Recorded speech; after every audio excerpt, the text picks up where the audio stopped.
Hey YouTube, just wanted to share what I'm working on out here in the driveway. I missed gardening last summer and I missed those tomatoes, so we're going after it with a vengeance with this for this summer. And sorry about the traffic, but here's the setup on my angled driveway, and it's kind of hard to grow tomatoes in cement, but I succeeded in raising tomatoes out here in earth boxes 2 years prior to last year. And just want to show you what I've got going here. These are 10-foot 2x4s and built in an A-frame, and then I put in the 2x12s, which are treated. All the lumber's treated. Put the 2x12s in, which are 14 feet long, and I'm able to get 8 tomato plants on each setup. And above you'll notice a 2x6 that's going to be used for the support strings to wind the vines on. So as you can see, we've got a few plants in. I'll tell you what I've got going here. That's a Cherokee purple, also 2 more Cherokee purples, and then a run of Rutgers, 1, 2, 3, 4 that I just planted this morning. And let me just show you this real quick. These are dinner plates that you get in takeout. I've been looking for something that I could just use to write on and not have them destroyed. I've used toothpicks and tape and pieces of paper, and these seem to work really nice. Just cut up a carry-out tray with a lid, you know, that has a hinge. And this last one here is a Super Sweet 100. My granddaughter really loved those a couple years back.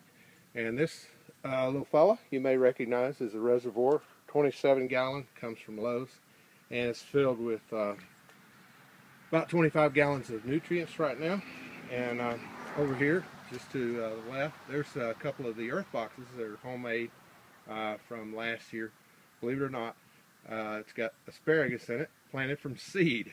And you look on a package and it says like 700 days to maturity, and I didn't know you were supposed to buy crowns. But here's a huge plant that I bought at Walmart, and I paid about $10 for this plant.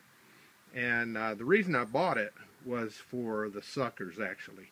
And you can see this one already has tomatoes growing on it, and it's been inside, protected from the weather, the wind, or cold rain. And here's a few others I've got going. Without looking, Early Girls, I think, are in here, and some more Super Sweet 100s. And let's see, I got a couple of big beef there on the end. I wanted to try those. And a silly one right here, a Homely Homer. And that's a beefsteak, I'm sure. Came from Atwood's, a farm supply that we have locally. And anyway, I told you I was cloning that big one there. Trying to remember the name of it. And here are the clones down in a bucket in Rockwell cubes, and then also in peat pots with perlite in it. And those were planted on the 16th of April, and they are all Cherokee purples, so they're kind of small.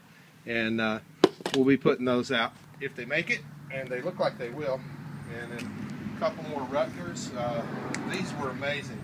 Bought those at Atwood's. You can see that's a 4-gallon bucket, and it's at least 8 inches out of that bucket. But those were 3 for $69 in a little pot. I mean the little black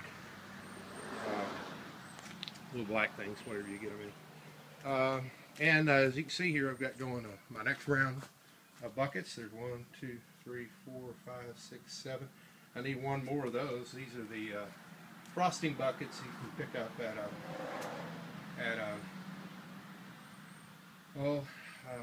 cake decorating places, in your bakery and your grocery store sometimes. And then also I'll be using some 5-gallon buckets later on. These came from Home Depot and fairly reasonable. I ordered these in online, and with an order, which I ordered a lot of tubing to put the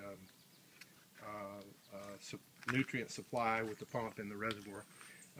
Anyway, those were like $7.20 for 3 of them, and free home delivery. So I'm going, my goodness. So I ordered 6 of those, and then I was at the store in Conway, 45 miles from here, and they met their own online price and sold me 6 more for anyway. Big bags of perlite. Y'all know what that's for. That's our grow medium. Got another bag of that somewhere. Very expensive, but should be reusable, and it seems to work very well. But you notice the aggregate here on the driveway. That stone might actually work just as well, and I have a ready supply over here at the river for that. So anyway, everything seems to be tolerating this sunshine today.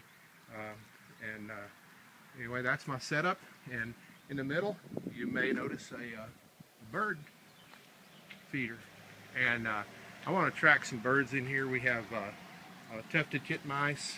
We also have black-capped chickadee, blow deer, and anyway, occasional cardinal and blue jay. And we have a real problem with the tobacco hornworm here that attack the tomato plants and eat the tops out of them, and occasionally it'll take a bite out of your tomatoes. But we'll see if attracting birds in here is a good idea. But I know that having tobacco hornworms is a very bad idea. And something I learned off of Bobby over in MHP Gardner in Virginia is that you can remove foliage from the bottom of the plants.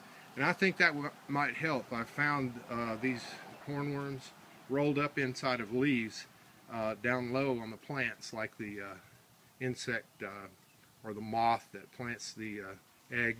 We'll put those in a leaf and kind of roll them up. I'm not sure about that, but anyway. So by removing some of the foliage from down below, that may get rid of some of the worms as well. So anyway, we've got to attack that problem. We're not going to have much of a crop, especially in the late season. But anyway, hope you enjoy the video, and this is what we got going. And it's a beautiful day here in Arkansas, and just wish you well in your efforts, and thanks for watching. Bye-bye.